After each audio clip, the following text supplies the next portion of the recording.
How are we doing? How's everybody doing today? I'm echoing twice. There we go. Hello, everyone. It's so good to have you with us. I see you, Regina.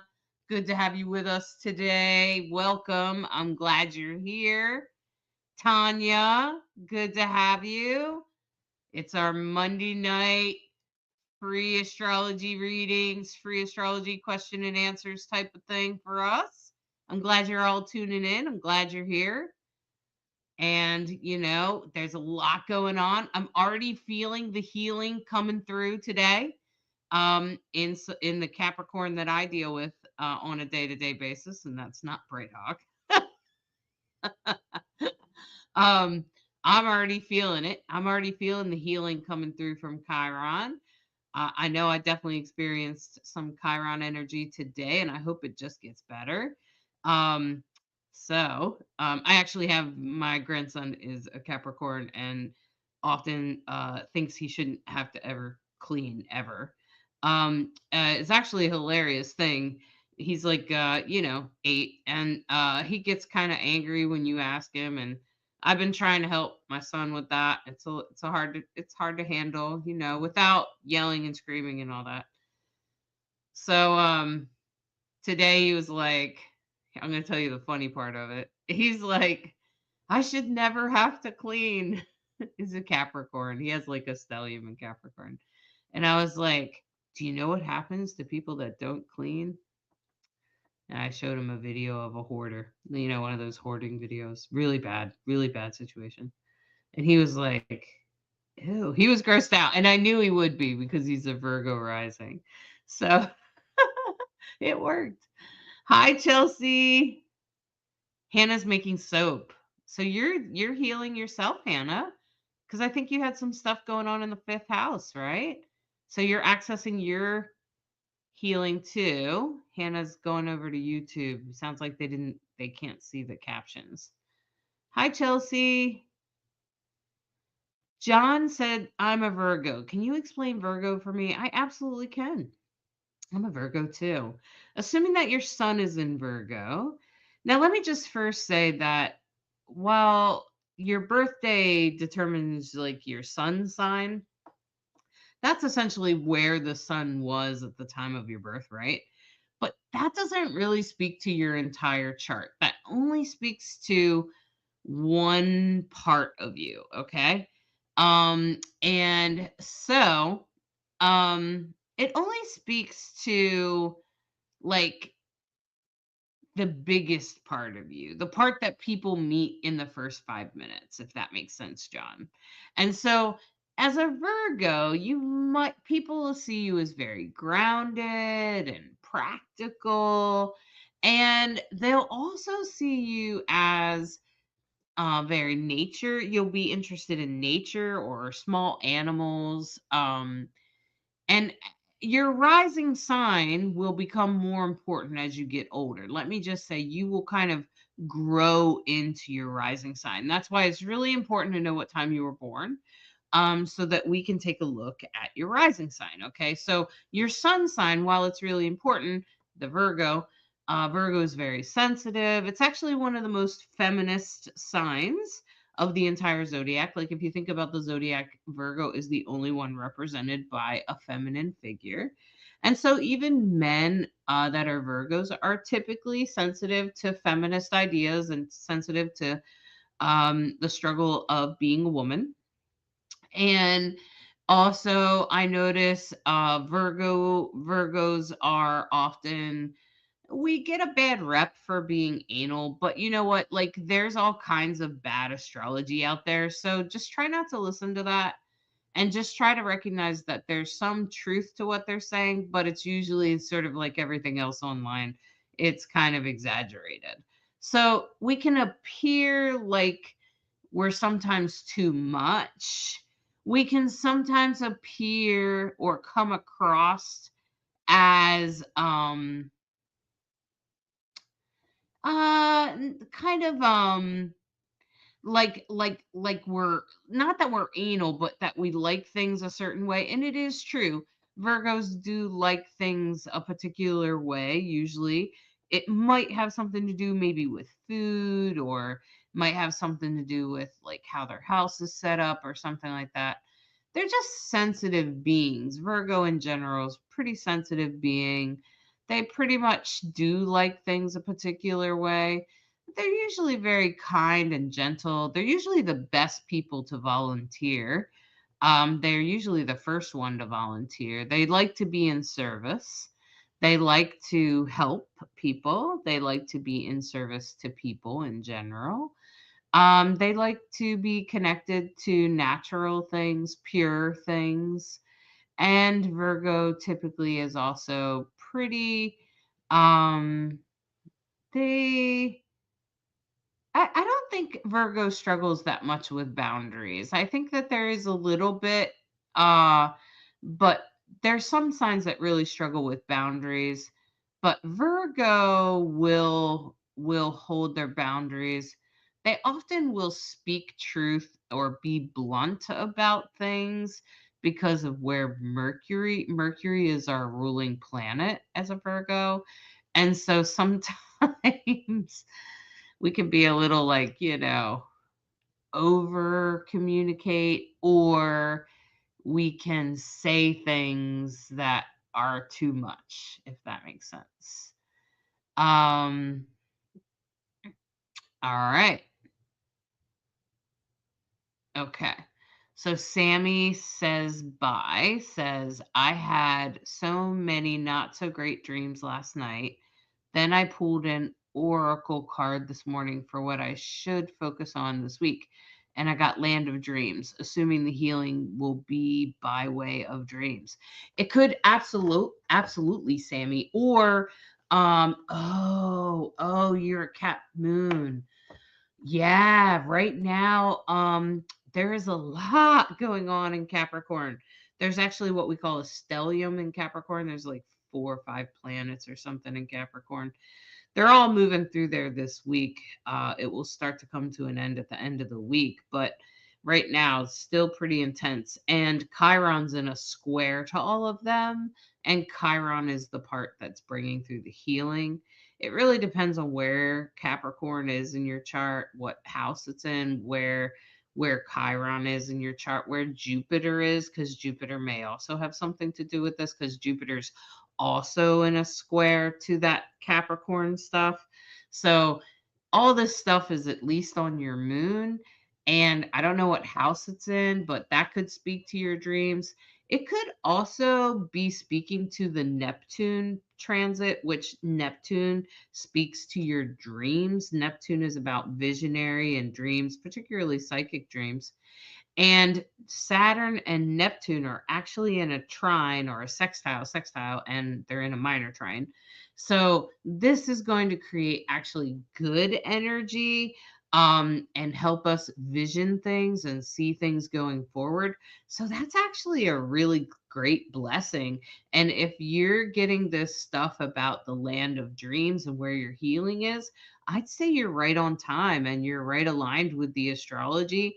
I would be interested to see where your chart is. If you look and see where is Pisces, what piece of the pie is it in? If you get a free chart, I don't know, Sammy, if you have your chart, but you can get a free chart at astro.com, and you can see if you get a Placidus chart, just a plain old regular astrology chart, you're going to want to look and see where Pisces is. What house is it in? What piece of the pie is it in? And then that will tell us a lot about your Neptune. You can also look at where's Capricorn. Well, Pisces is where Neptune is right now. It's right at the end of, it's in the last degree of Pisces. It will be moving out of there in the next week or so. It will be moving into Aries. So it's right on the line of Pisces and Aries, Sammy. Okay? So take a look and let me know what house it's in, and I'll tell you about it. Hi, Alyssa. Good evening. Good evening. How about you, Bright Hawk? Have you noticed the healing of Chiron today? Have you noticed it coming through?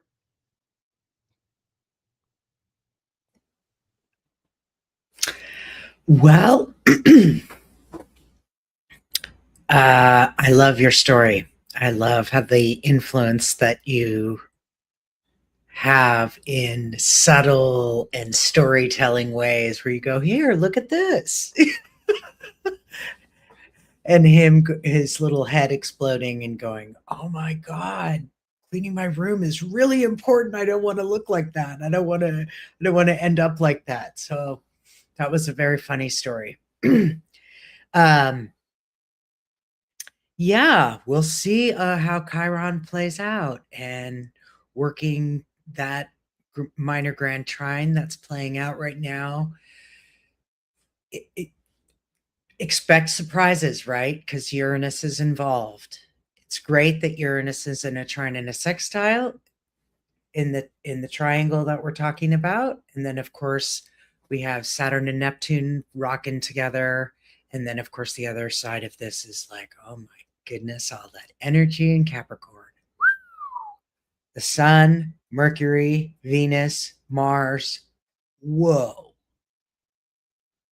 And then, of course, in Aquarius is Pluto, and Venus joins Pluto on, I believe it's Saturday.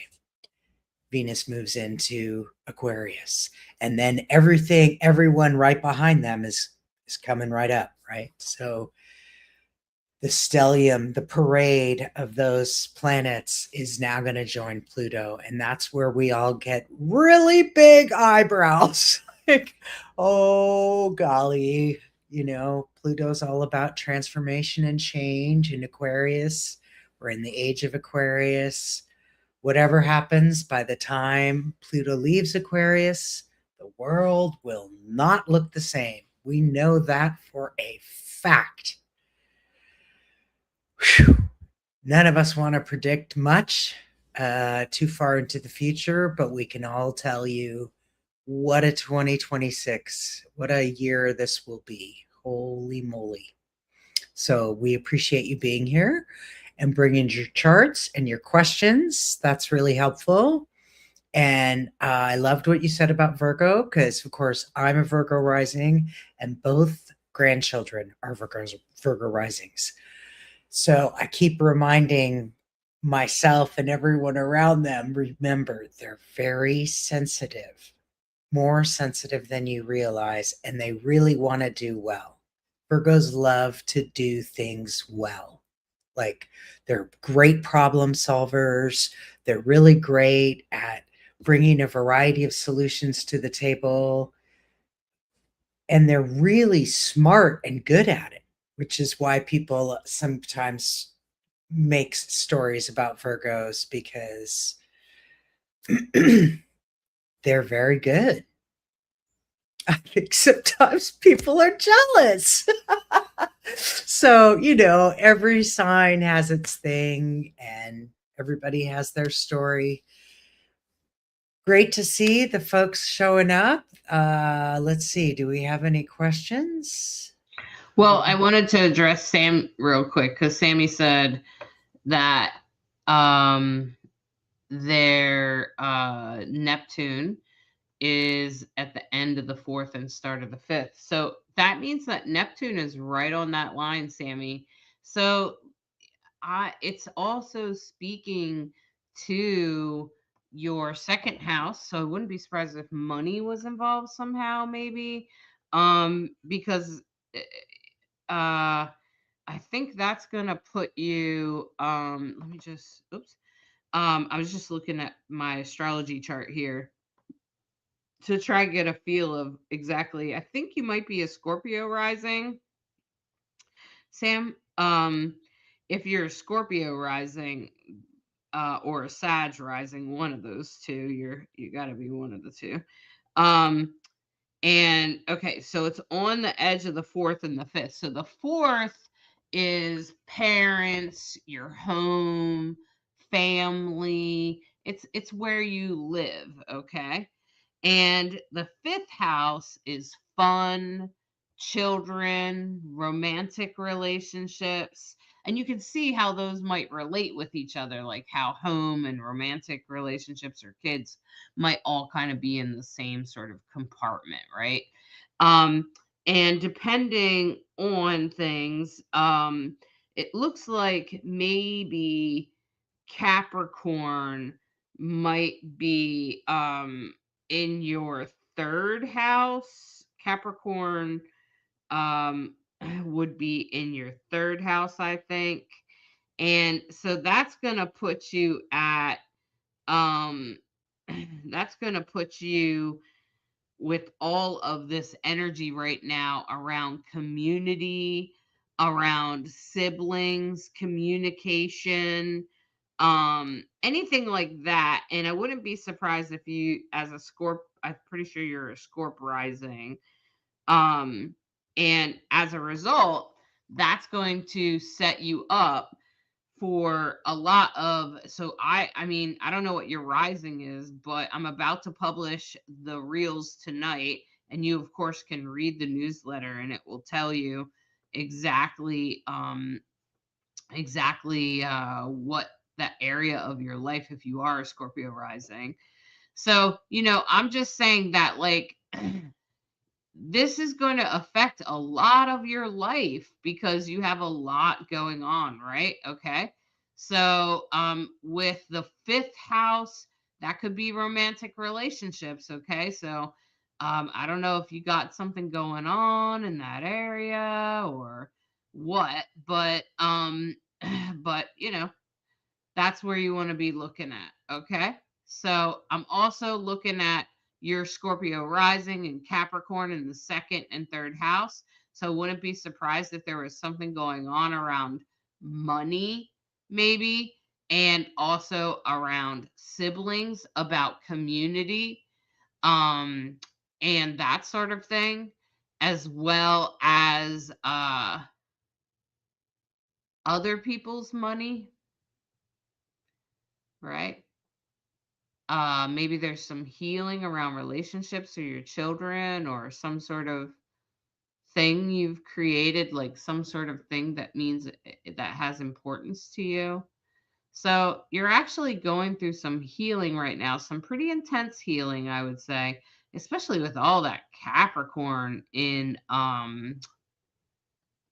your second house of money and values. It's all about how you spend money, how you get money, and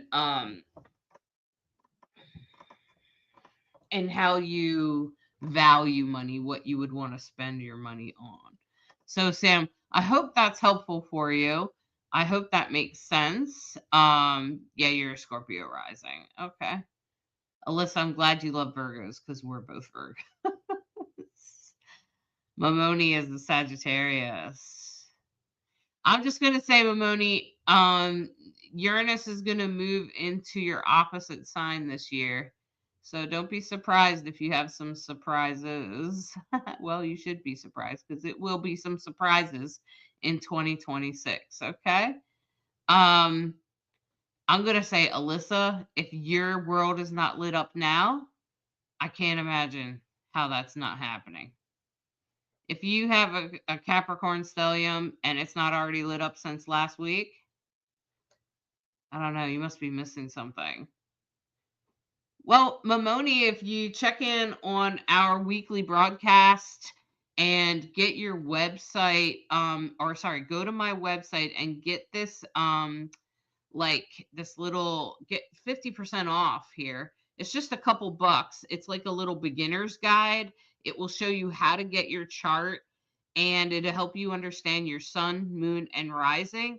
And then you can listen to our weekly broadcast, and that'll help you understand things. And we're always teaching stuff during our broadcast. I'm always helping you. It's really helpful if you have your chart though. So you can save 50% by using that live 50 code there. See that right there, that live 50 code over there.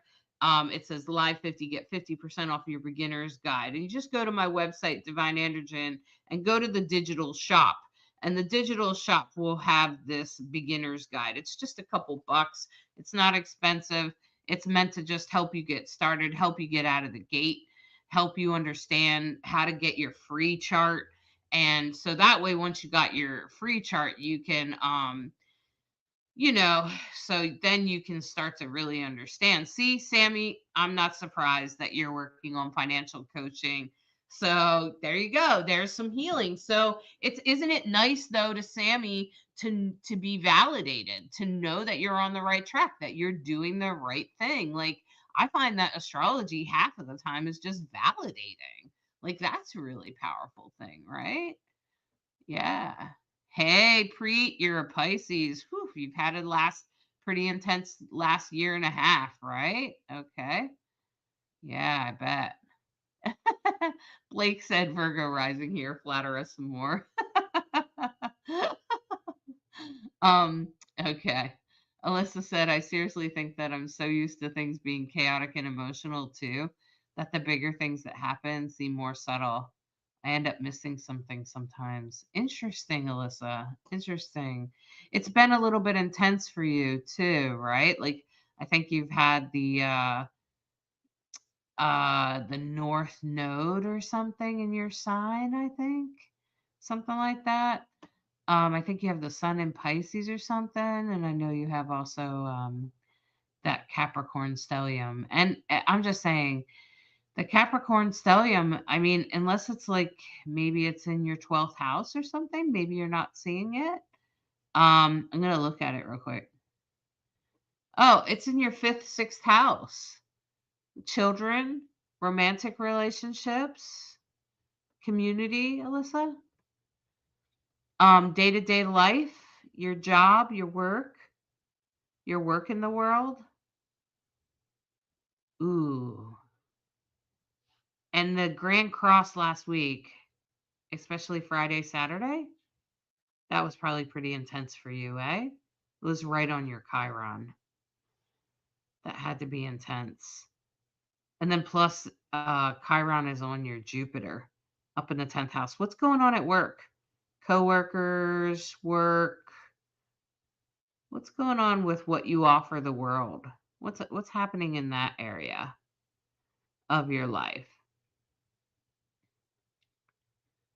Because that's really what's happening right now. There's something there's something about your life. There's something going on in that. Yeah, but Alyssa, if you're disabled and you can't work, what's going on with what you offer the world? Are you feeling some sort of way in that regards? Like are you feeling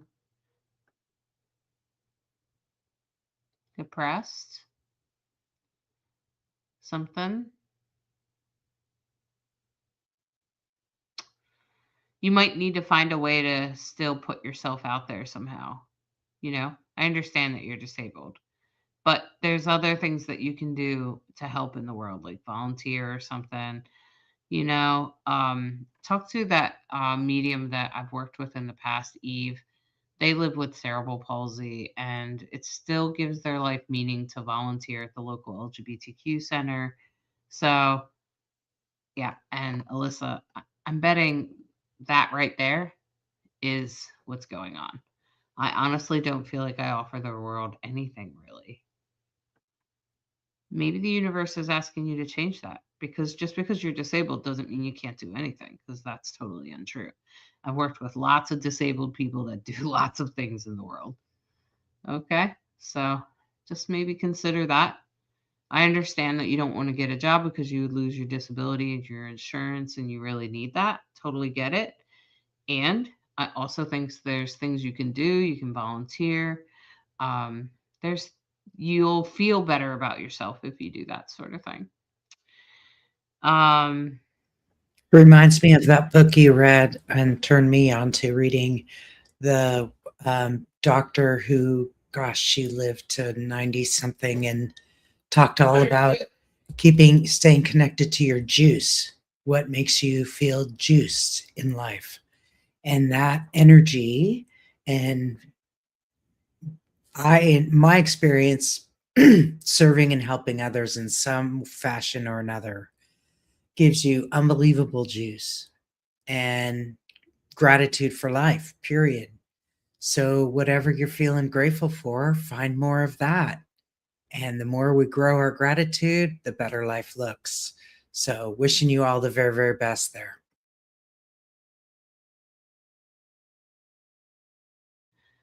Absolutely, Alyssa. I totally understand. I'm not asking you to do anything that would put you in danger or anything like that. Um, but I think maybe you just need to find something that's a little bit more fulfilling, particularly if you're noticing that you're feeling a bit of depression. Because like Eve lives with cerebral palsy and doesn't want to work too much because if they make too much money, they lose their all their benefits and they need those benefits living with cerebral palsy, right? But at the same time, they volunteer at the LGBTQ center and that really helps them a lot. So, like, that's an example of someone I would actually suggest maybe talk to them. Maybe they can help you find that. They know astrology and they can totally help you with that. But I think finding what you offer the world is part of this journey that you're having right now. Um, it could actually be making you feel pretty depressed. I wouldn't be surprised if you were feeling depressed or anything like that. And that might be why you're not noticing it. Depression, did you ever notice how, like, when you're depressed, you just kind of, it literally oppresses things? I think that's where the word depression comes from because it just, and depression is often from pushing feelings down under, right? And I feel like a lot of us that suffer with depression at any time, it's from pushing things away or pretending something's not there. And I think that's like the hardest part of it. And sometimes we would like to recognize those things. We would like to acknowledge this or that thing, but we can't always for a variety of reasons. And sometimes we're not really sure how to. Usually for me, Virgos are problem solvers. So usually I just don't have a solution to the problem. So that's usually what depresses me. If I don't have a solution to the problem, that will depress me. That will make me feel hopeless. So, yeah. Yeah, see, that's, yeah, you're just not there yet, Alyssa. You'll get there. See, she says, I'm still fighting for disability. Yeah, see, and this grieving process is doing me in. She's just running through all the emotions, but trying to clutch at everything I can give. Spark, just not there yet. You'll get there soon. You're going to get there soon, Alyssa. Don't be surprised if the healing comes through very, very soon. Okay? Like very, very soon. Like, um, well,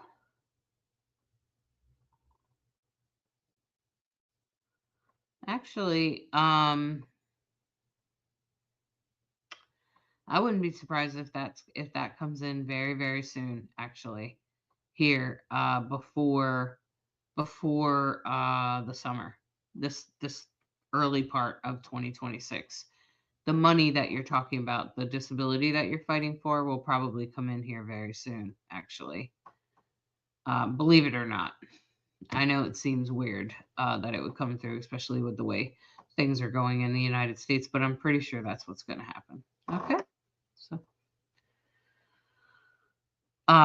so I'm pretty sure you'll get it at the beginning of this year. So, um, Simran, if you're a Pisces, you got the North Node in Pisces right now. We'll be there for until about this summer, till this summer. Um, There's two eclipses happening, one in February, around mid-February, and another one in mid-August.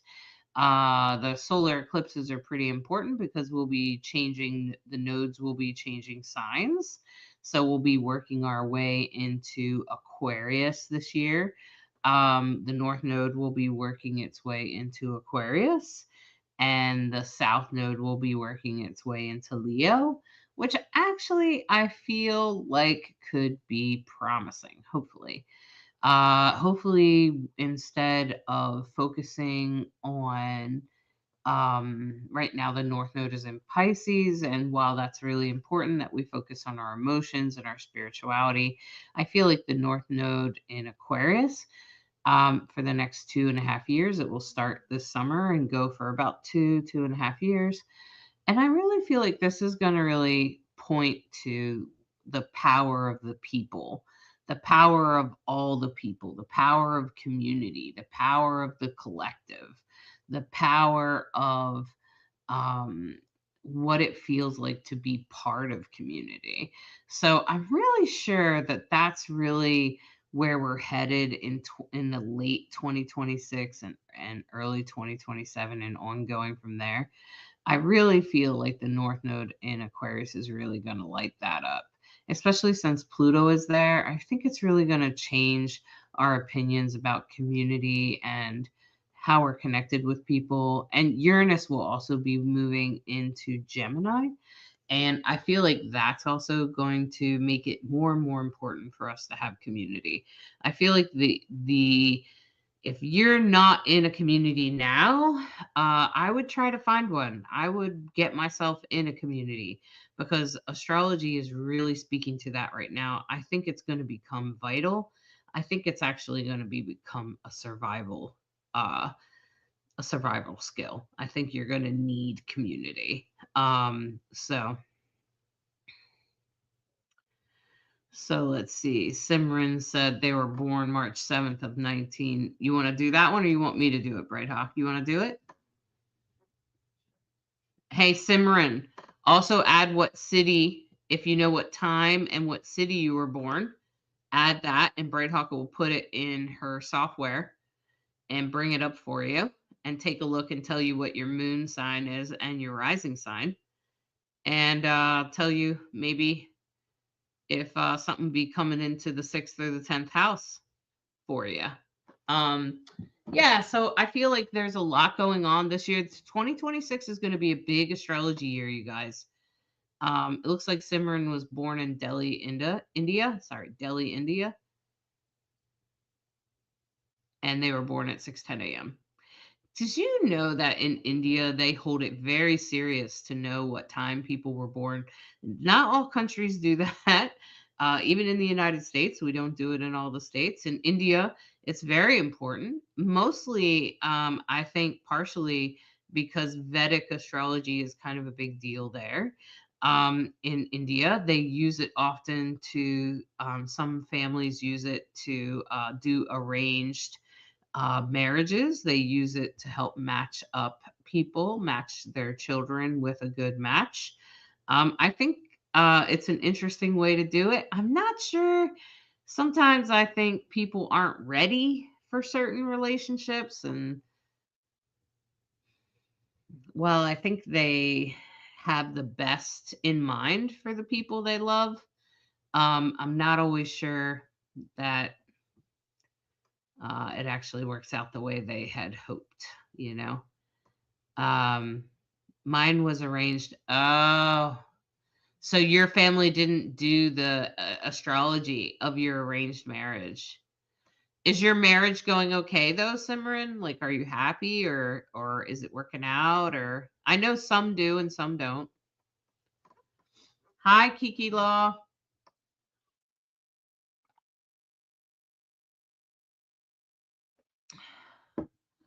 Oh, you just met him. Okay, that's got to be hard, Simran. I can't even imagine. I wouldn't want my mom anywhere near my relationship, but I come from a different culture, right? I'm American and you're from India and you're living in Australia now. Um, yeah. So Alyssa asked, this is a great question to do while Bright Hawk's doing that chart. What exactly is the difference between Vedic, traditional, Western astrologists, please? Okay, so Vedic astrology is nothing more than a different method. There are lots of different types of astrology. Traditional and Western astrology are usually the same thing, Alyssa. Western astrology, traditional astrology are kind of two different names of the same things. I had recently people have been starting to call astrologers astrologists, which is an interesting shift, but I suppose it doesn't matter. Vedic astrology is an astrology that's very similar to Western astrology, except that some things are very different.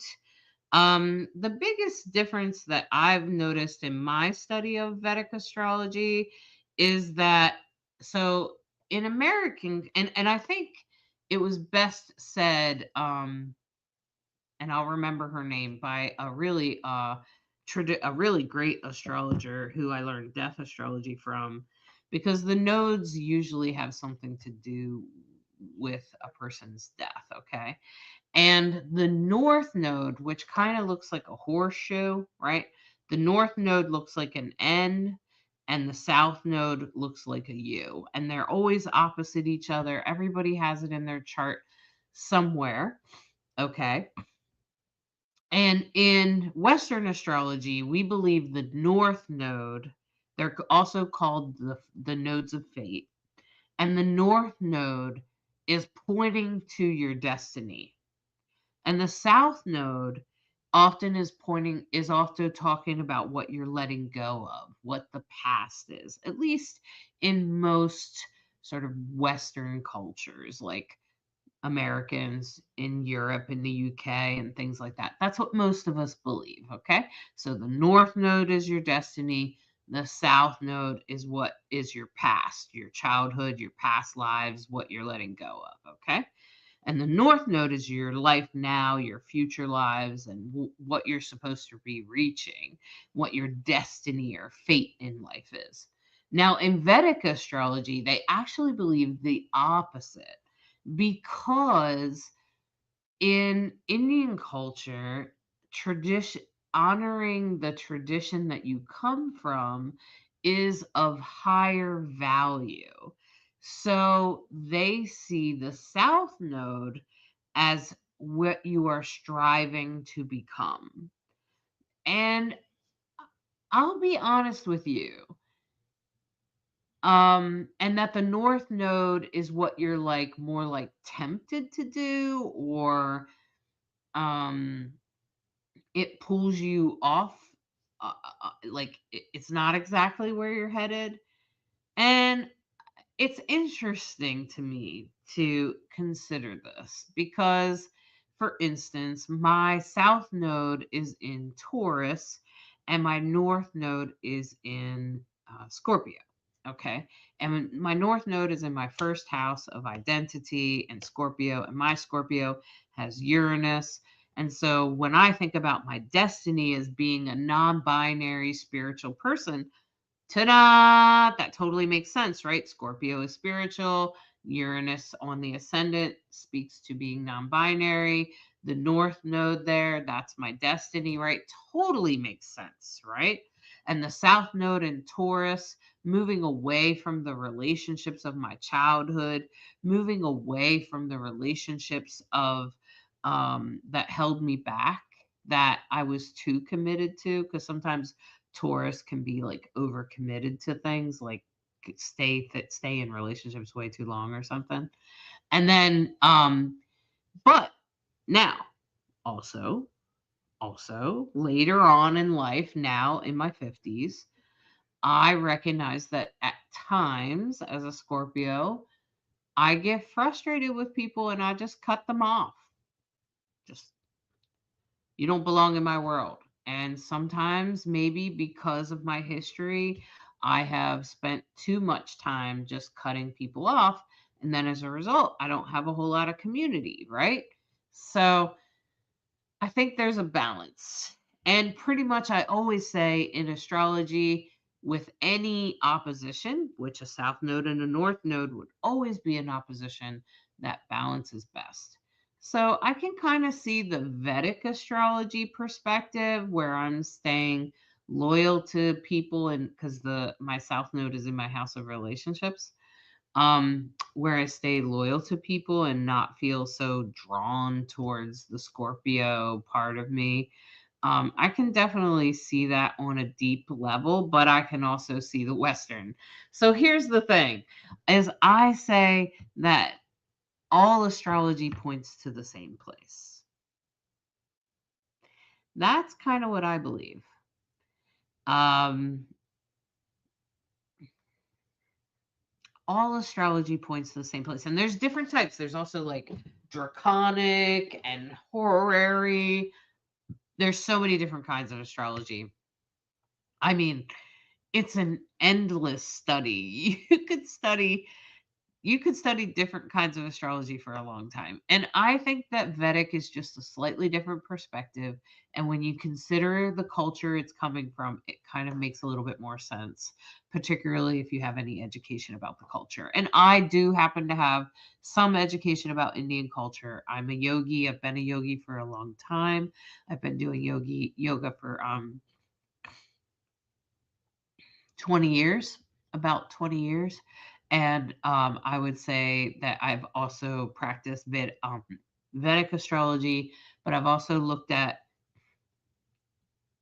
Indian cooking and Ayurvedic medicine, the herbs that we use in the food, and how they use those herbs for healing. So I know quite a bit about Indian culture, actually. Um, so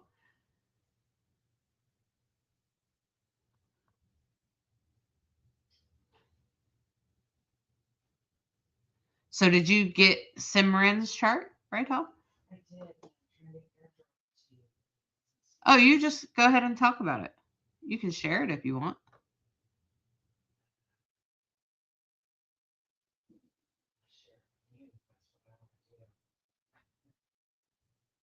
I can't unmute you.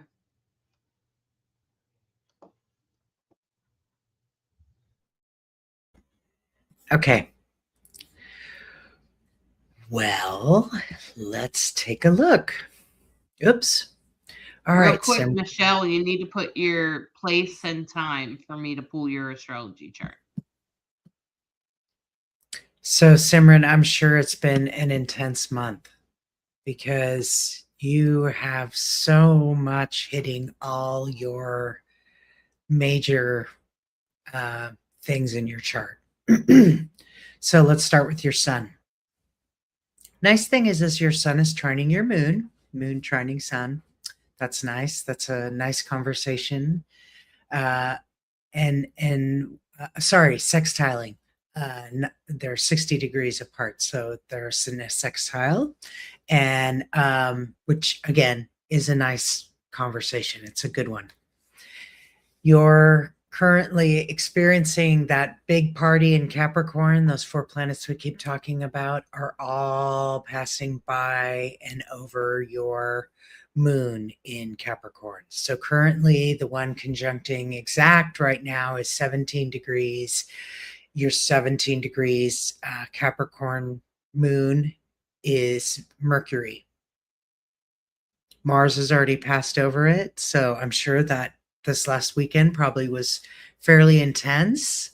Hopefully, you got through it okay.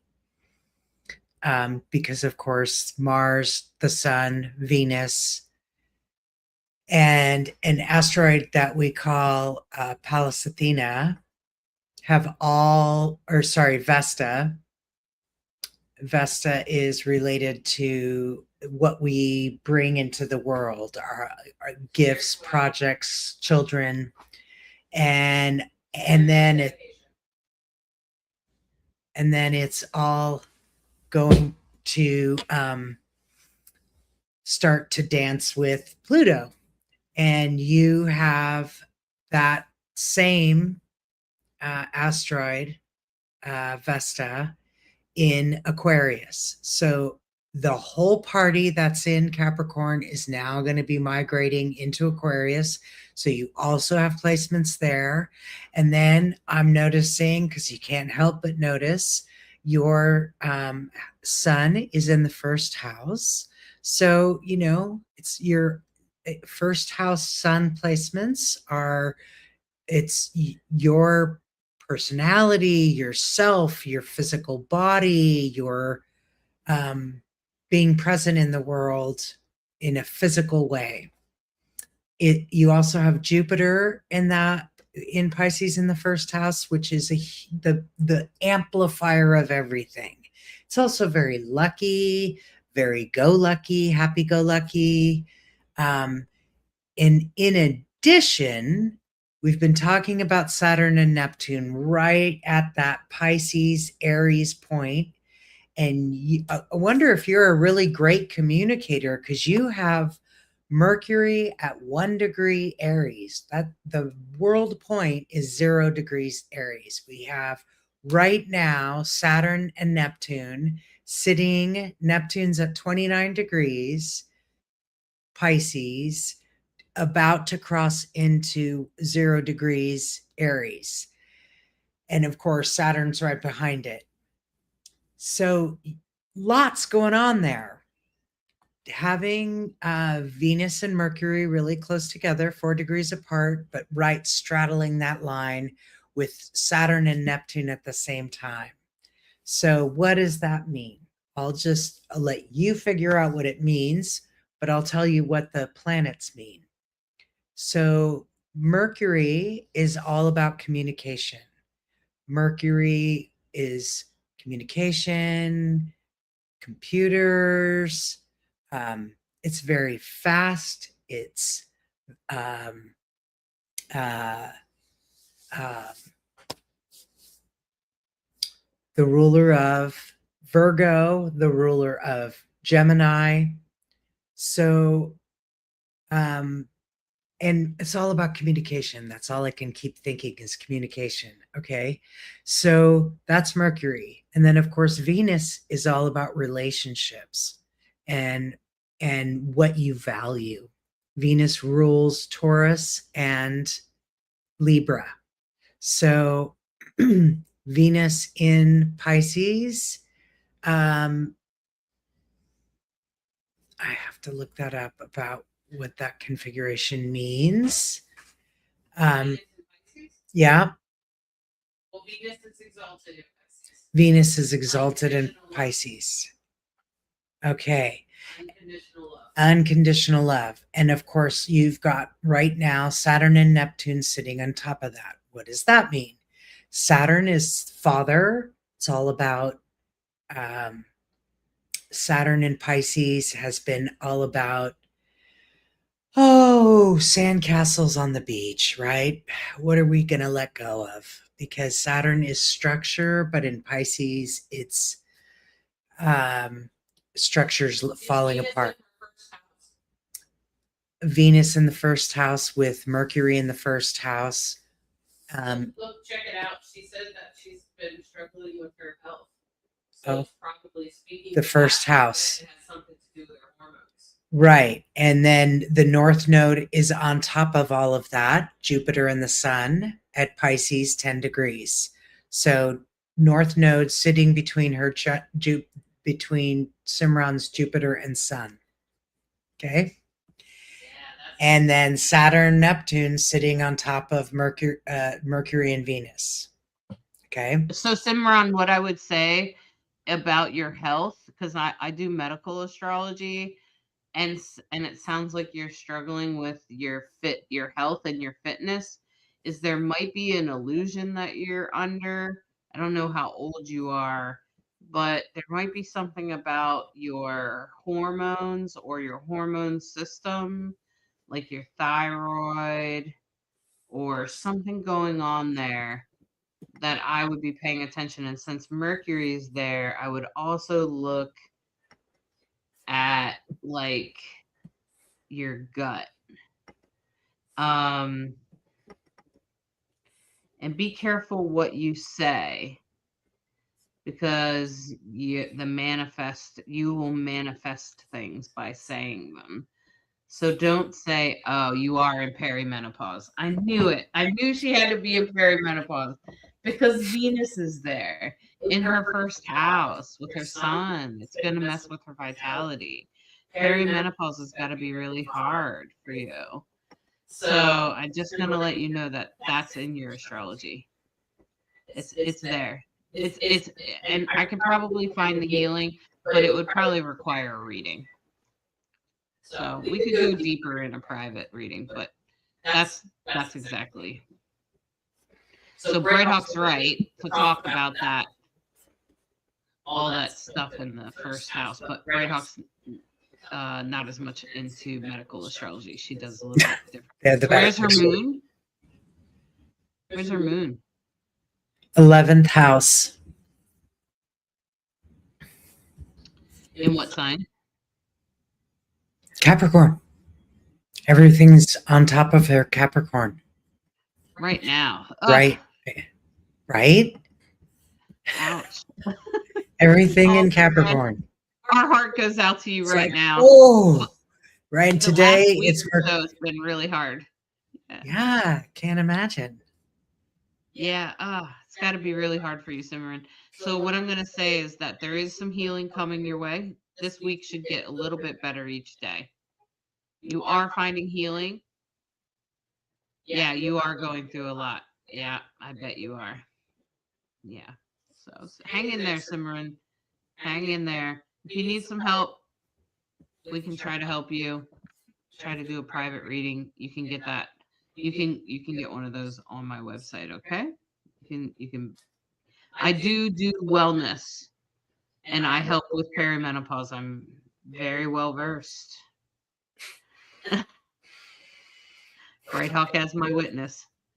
So that's what this week is all about.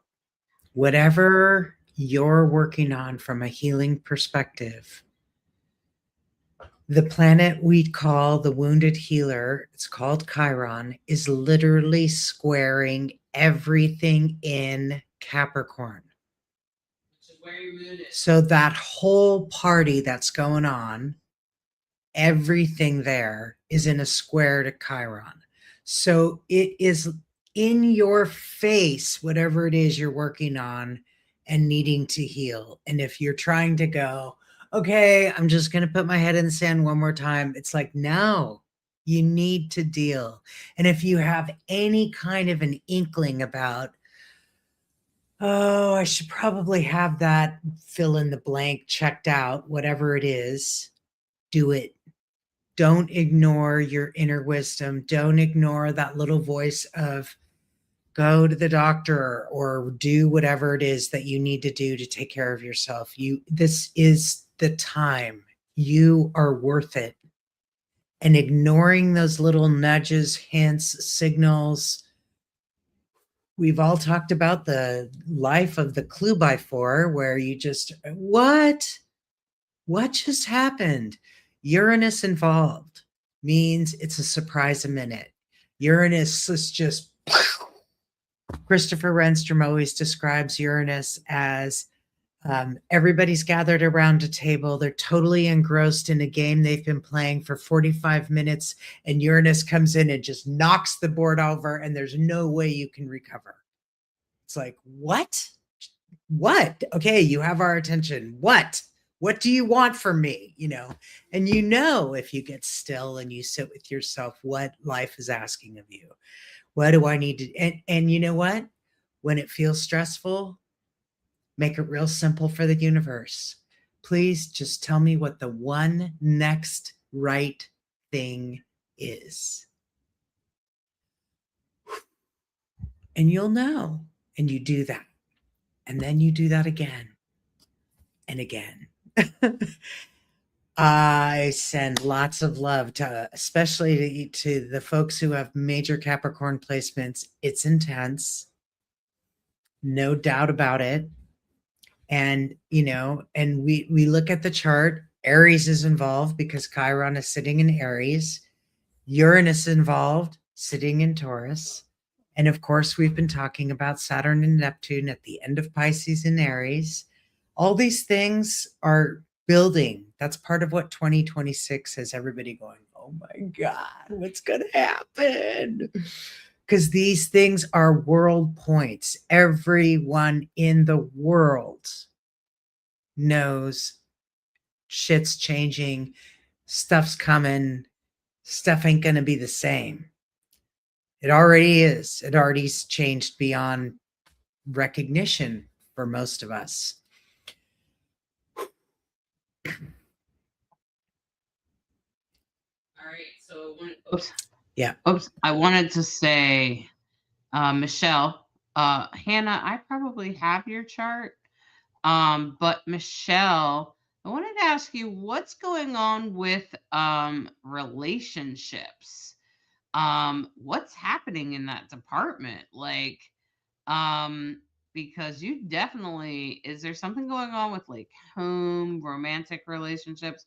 What happened last week? like Thursday, Friday, Saturday?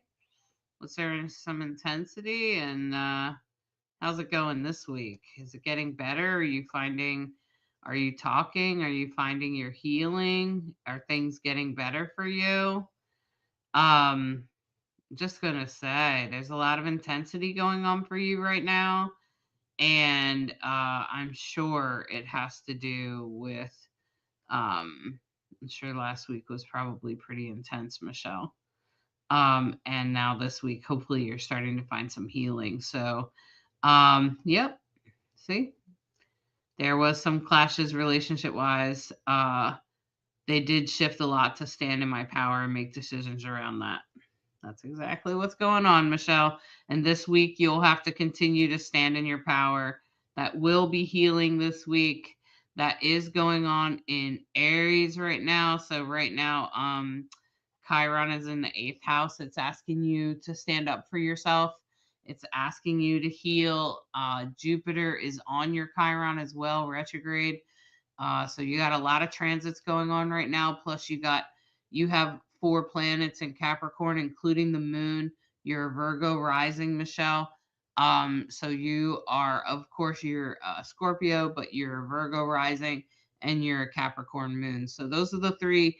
If you take a look at the right after this, I'm going to start today and tomorrow. I'm going to be releasing the horoscopes for this week, and those are the three you want to listen to, okay? You got a lot of earth energy, Michelle. So you're a fairly grounded person, but I'm just going to say you got a lot of intensity going on this week and you're headed into healing, learning to stand up for yourself. That's great. That's excellent healing, right? Hannah, if you message me, I'll give you your chart.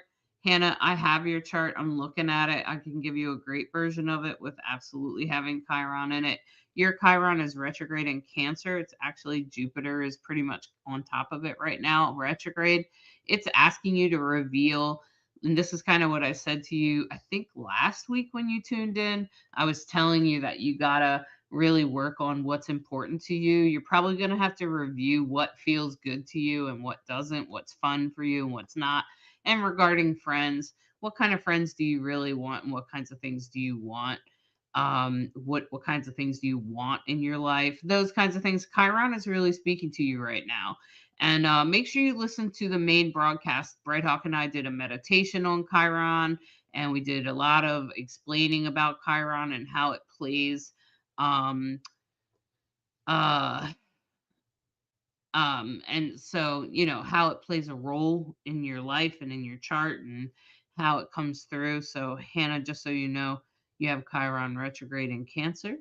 hmm And so you're probably experiencing a lot right now with your belief systems because Jupiter is transiting right now. Blake said, I forgot where Chiron's at lately. It was stationary on my eighth cusp. Your It's eighth at house, 22 maybe? Aries. It's at 22 Aries right now, moving towards the end of Aries. It's going forward. Yeah. Yeah, so is Aries maybe your eighth house, Blake? Um, okay. Yeah, and Hannah, you probably, yeah, exactly. Hannah said that's right. I remember that. I feel something is telling me to dig deeper. That's right, Hannah. And it is asking you to and Chiron I feel like is a really deep asteroid. It really asks you to speak to your own healing and to who you are, and it speaks to like childhood trauma and unconscious things. And I even think it speaks to like generational trauma and like inherited diseases. I have Chiron in the sixth house, and I think it speaks to the heart condition that I inherited. My grandmother died from, my father died from. Now I live with it, my son lives with it, and both my grandchildren. I think and Chiron just really speaks to those things. And I was actually working with Kira Sutherland, and she was doing some research. I'm not sure what she ended with, but she was actually researching whether Chiron showed up as physical inherited diseases. And I agreed with her that I thought it did, and I gave her my story as a bit of sort of input. Also, my Chiron is in a square to my sun, and the sun speaks to your heart. So the sun will represent your heart in medical astrology. And if your sun is what we call afflicted, meaning it's not in a great sign, or it's in a square or opposing another sign, and sometimes that means that you could develop a heart condition later in life. It doesn't mean it will kill you. It just means that you might have some heart things later in life. Um, Alyssa said, what else besides community can the 11th house represent? Um, it's more like it's actually less about community and more about individual friends, coworkers, people that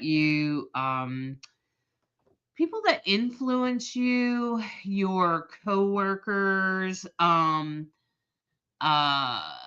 I guess it could kind of mean community, but it also means like things that you hope and wish for, social networks, long-term goals, your aspirations, like think about that.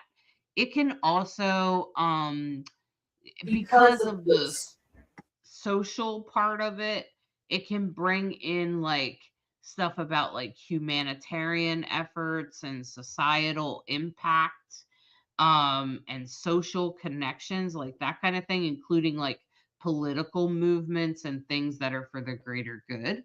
So that's kind of like Aquarius. I'm pretty sure Aquarius rules the 11th house, and I think that's why. So if you think about Aquarius, uh I'm pretty sure Aquarius rules the 11th house. Yeah. So, I'm pretty sure. I'll look. But yeah, so it's kind of all of those kinds of things. All of those kinds of things. All right. I lost my here it is. Hopefully, you weren't frozen for everybody, but I could hear you. Chiron in Aries, 22 degrees, is exactly on top of my Jupiter in the natal chart. Oof. Amplifier in the 12th. What does that mean? Well, the 12th house is, I know all about it because I have a stellium in the 12th. It can be the house of our undoing, self sabotage. It can be the house of institutions. It can be the house of um, the occult, people who work with death, institutions, nursing homes. It's no surprise that Hollis and I both have Pluto, I think, in the 12th. We work with, Mhm. nursing homes. Um, the 12th is also can be, I'm missing something. You want to add something? Psychic abilities. It's Like everything ability unseen. unseen. So it's everything unseen. So when you think about the 12th house, just remember it's unseen. So that means like spirit guides, spirituality, psychic abilities, communities that are unseen, including like the LGBTQ community, the dying community, the elderly, mentally ill people, those kinds of things. Those are all 12th house things. And so Chiron, I don't know if it's retrograde or not, but essentially speaks to the wounds that you receive, but also the wounds that will heal you, Chelsea. So these are the things that will heal you and the things that will hurt. And so actually those two things will actually change things for you, okay? And Hannah, I'm glad the captions kept going. Alyssa said, my Chiron is in Gemini with my moon. Whew. So that's about emotions and maybe the both sides of your emotions. It's in the 11th house. So maybe you have aspirations that kind of change and have two faces, and I would definitely speak to more of community and how you can support the greater good of things. Um, and I think in Gemini, you're also about to have Uranus there. So you're probably going to have some big surprises coming up this year, Alyssa, because Uranus is about to go into Gemini and stay there for like the next, I think it's like 9 years or something. June said natal Chiron in Aries. Okay. 10th house. Yeah, so June, you're probably having a Chiron returns right now. You must be over 40. Um, and I am also having a Chiron returns. So in the 10th house, it's probably speaking to your career, your job, and everything that means for you and how it impacts you and anything that Chiron is in a conversation with, any aspects that it's communicating with will also speak to what's going on for you. But you're in a Chiron returns. It's a very intense time, usually in your late 40s and into 50 is your Chiron return. So it's not always very easy. I can try to help you with that if you need a private reading. It's definitely probably has something to do with like what you put out in the world, what you do, work. What you put out in the world will be very important right now. Um, all right. I'll see you. Good night, Hannah. It's good to have you with us. Good evening, Shay. I'm glad you're here, although it is the end. And so I invite you anyone to book with me at Divine Androgen. And you can also book with Brighthawk or me at psychicinsights.life. You can book an astrology reading with either one of us. You can also check out our free forecast on YouTube. Make sure you check that out on our YouTube page. It's also posted on this Facebook page. If you just go back yesterday, I made the post along with a newsletter on my Substack. You should definitely follow that if you're a Substack user. And I'll be releasing the horoscopes in Reels tonight and tomorrow. So be looking out for those. Catch your sun, moon, and rising horoscopes. This will really help you hone in how your week's going to go, how the rest of your week's going to go. But I can tell you that you'll be experiencing health. It will just depend on where in your life it will be. And that's what those horoscopes are for. They help you figure out where things will be landing for you. All right. So I hope you all have a beautiful evening, a beautiful night. It's my pleasure to help all of you. I hope that you've enjoyed this, and I hope you catch us next week at the same time, about 7 p.m. Eastern Time. And we look forward to seeing you then. And we hope that you have a beautiful week. Find the healing and just know that this weekend is going to be chill. It's going to be chill, friends. Go relax. We need it. Have a beautiful new moon on Sunday. Make beautiful intentions. It's a good time to new moons are always great times to make great intentions. And many blessings. Thanks for listening to Rainbow Soul Astrology, where we try to be a bridge between you and the stars. Have a great week, everybody.